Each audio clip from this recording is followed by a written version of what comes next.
Back in 2017, Wonder Woman was an excellent addition to the floundering film franchise that was the DCEU. Every single movie they released at that point was god-awful. So whenever Wonder Woman came out, everybody was shocked. It was actually pretty good.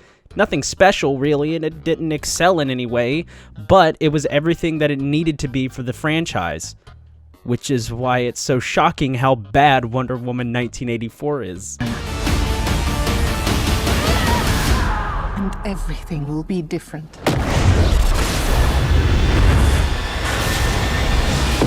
What the heck happened? DC, you were on a roll! You had Wonder Woman, and then you had Justice League, which is the definition of a movie. But then after that, you had Aquaman, you had Shazam, you had Birds of Prey. I mean, you were on a pretty decent roll there. You know, you're not batting 1,000, but I mean, shoot, most of those movies are good to great, especially Shazam. I'd like to purchase some of your finest beer, please.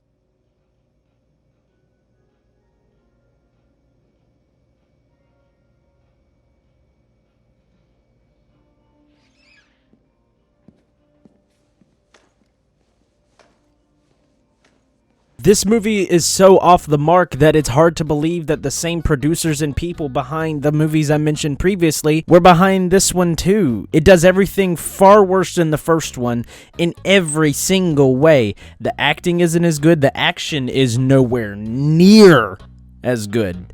There is no scene like the No Man's Land scene in the first Wonder Woman movie. That scene is legitimately great. There is no scene in Wonder Woman 1984 that shows off who Diana is so well. In fact, there are scenes where she's betraying who she was, always trying to help people, trying to do the right thing at all times. She has to be convinced to do that in this movie.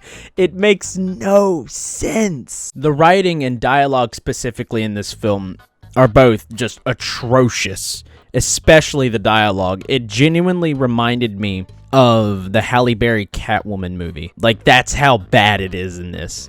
I got your cat off a ledge, and ever By since... midnight. You've never brought a stranger home before. Please, come in. No, I can't come in. I've got to go to... I'm late.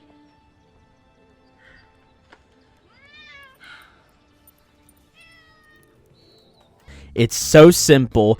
Everything everyone says is so obvious. I was calling lines before they were said on screen while watching it. And then laughing afterwards because it's so easy to predict because of how simple it is. The CGI in this also looked atrocious. Good lord, the CGI, especially when she's running, looks absolutely terrible every time. Something else that also looked terrible was the fight scene between Cheetah and Wonder Woman. They show it off in the trailer and it doesn't look as bad as in the movie, but in the movie they basically set Cheetah's skin to the same color that the background is, and it's also at nighttime, which is obviously trying to mask the shoddy CGI. It is so bad, and it takes you out of the movie as soon as you see Cheetah. It's like, what the fuck is that? Like, I started laughing, and my girlfriend elbowed me because I was probably ruining it for some other people, but it was just so inexcusably bad. This movie's also way too long. They could have cut out the first scene entirely and it would have had nothing to do with the story and it wouldn't have hurt it in any way, shape, or form, save for like a callback to it at the very end, if you want to call it that, and it's literally one line that Diana's told when she's a child. That's it. You could have cut the movie out and just had her come up with that herself. It would have been much better in that way. This movie is also filled to the brim with plot holes due to a certain plot element that I will not get into here. It's a spoiler. But yeah, the more you think about this plot element and the things it does, the more plot holes come up, if that makes sense. It's really, really dumb and just doesn't really make sense when you start to think about it, which is the worst thing a movie can do. Now on to the things I liked about the movie. Gal Gadot, in my opinion, is not a good actress, but she's good in this role. Pedro Pascal looked like he was having a ton of fun. The Ride the Lightning scene was cool. That's about it. I really didn't enjoy this movie much at all. I really hate how this movie turned out because it had so much potential after the first one to be something that's pretty dang good. But honestly, I think it ranks among the worst of the DCEU. It's better than Man of Steel, Batman vs. Superman, and Suicide Squad, but it's not better than Justice League, which is why my final rating for Wonder Woman 1984 is a 3 out of 10. It's closer to a 2 than a 4. Thanks for watching, everybody.